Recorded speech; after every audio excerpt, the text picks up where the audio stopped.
talking and getting my feelings out there. And but I do understand what you're saying about not wanting to be cut off, because there's a lot of times where you know, for anybody, where you're expressing yourself and you feel that you're trying to get off everything that you're feeling, like everything off your chest. You're just trying to get it all out there. And then when you have somebody interject and be like, yeah, I get that, but here's the one thing. I'm going to say that there for everybody, for all our listeners. When you're having a conversation with somebody, when anybody is like trying to talk to you about something and like expressing themselves about whatever they're feeling, and this goes not just for relationships, but this also goes for work. When somebody's expressing themselves to you and you're listening to defend yourself, it never works. It just makes the person turn off. It just makes the situation worse. You listen to have an open conversation and to hear what the person says.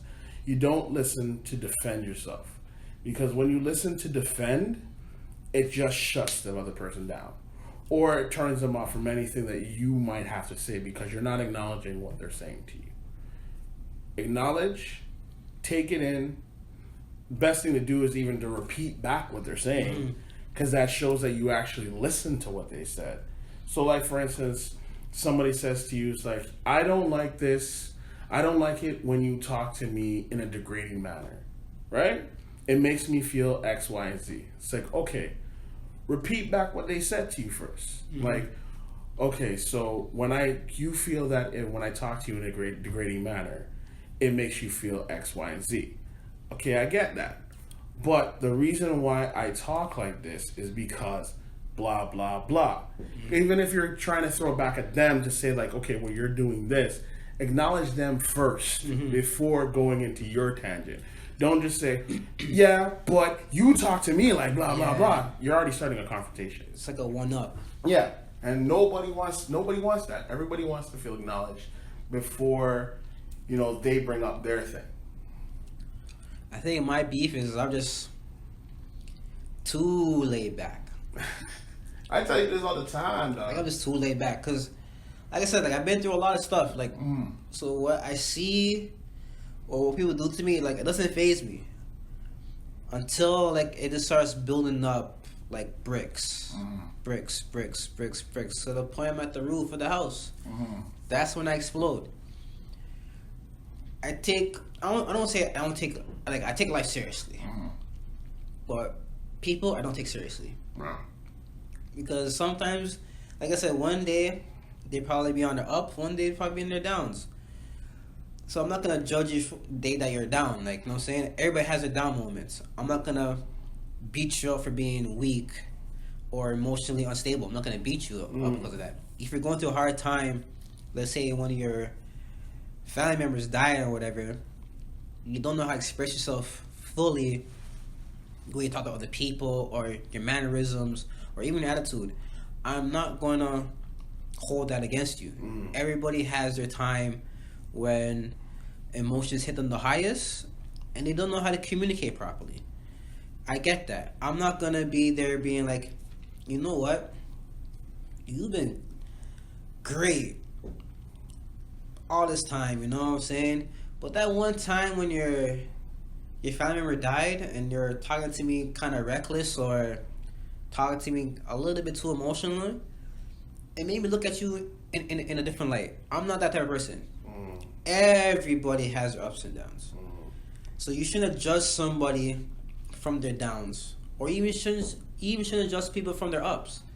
Just judge the person, how they carry themselves, their body language, how they present themselves, and how they treat you at the end of the day. True.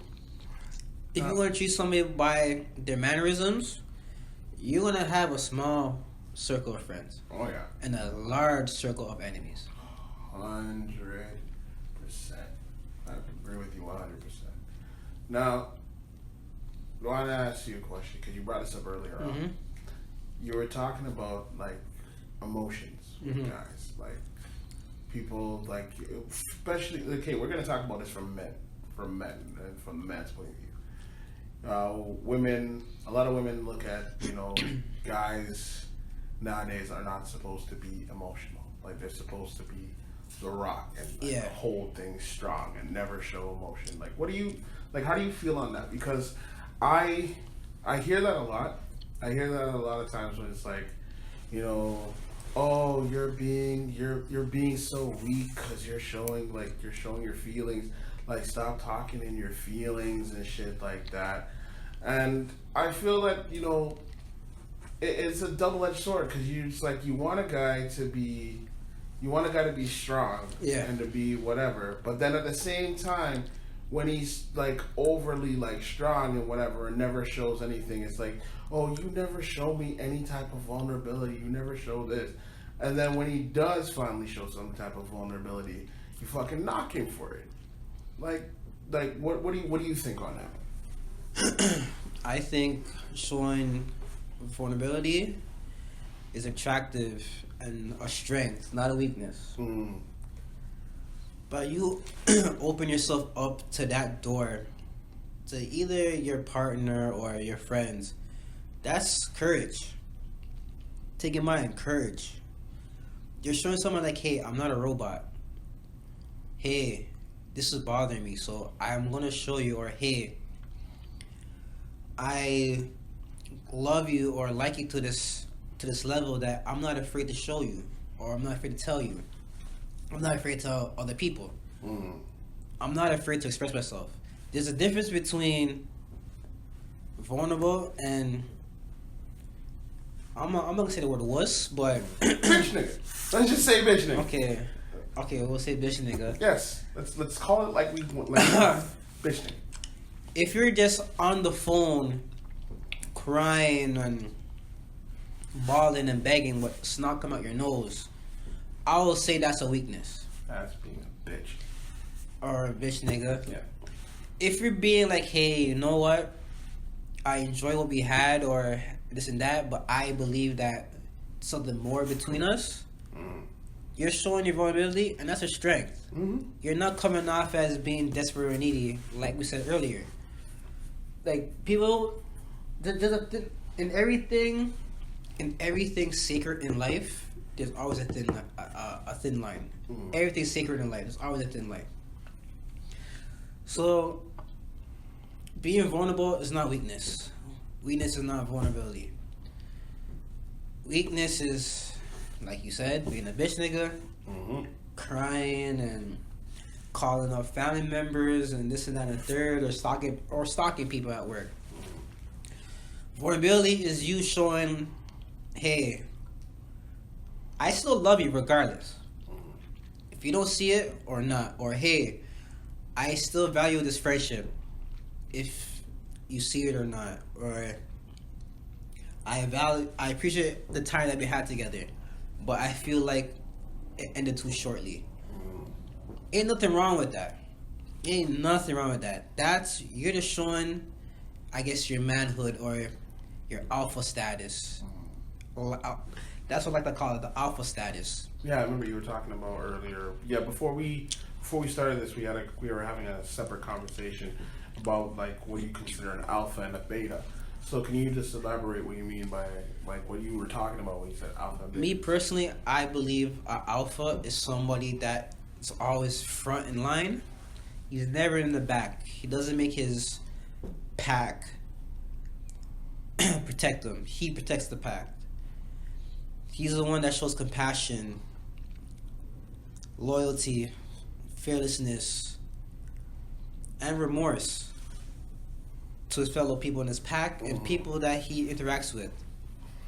I believe an alpha, yes, he's masculine, but yet he's not afraid to be in the feminine energy from time to time. Mm-hmm. I'm not saying all the time or 50-50, from time to time. That being said, being an alpha, people get it misconstrued about alpha is, I'm macho and I have options and I can do whatever I want. I bench this. I have this. I live here. I got this car. I make this money. No, it's not an alpha. More so, that would be more of a beta because you're making what you have material or what surrounds you make who you are. So it's like basically like you're just using your outward stuff to define you. Yes. Alpha doesn't have to do that. Alpha, he walk in a room, don't say hi or anything, and just chill. He doesn't need to be the showboat wearing Gucci or Louis, popping bottles and pouring drinks down girls' mouths, or being the center of the attention. Yeah, I was seeing for it. I would say that's more of a beta move. Mm-hmm. Alphas, they can sit in the cut, play the scene, and watch the whole movie unfold without being buckled or even pressured into anything.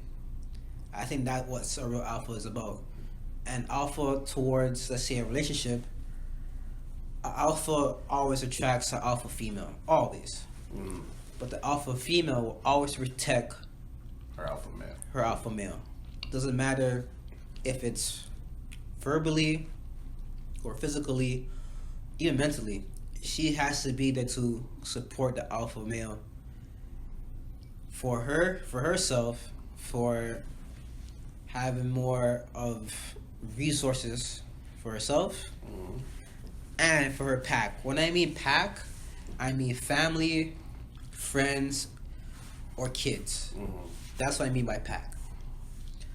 She has to know when to lay her, I'm not saying lay her life down, but like lay all her cards down for the alpha male. If the alpha male's in danger, she's always first to respond. Be his ride or die. If she's not willing to be a ride or die, then you have a beta female.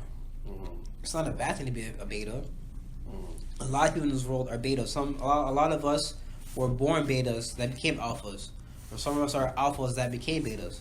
It all happens in our life. Sometimes one decade we're alphas, half a decade we're betas. You gotta get back being alpha sometimes. Nothing like I'm saying, I'm not bashing people being alphas or betas. You are who you are. But don't just try to fake what you aren't. But sometimes, don't you think that sometimes you got to be able to play different roles, because you know what, you're an alpha, she's an alpha, but sometimes the best relationships are when people know when to switch roles. 100%. Switch up the scene, because sometimes you're out there and you're the one who's the center of attention. Not necessarily that you are trying to be the center of attention, but right now it's about you.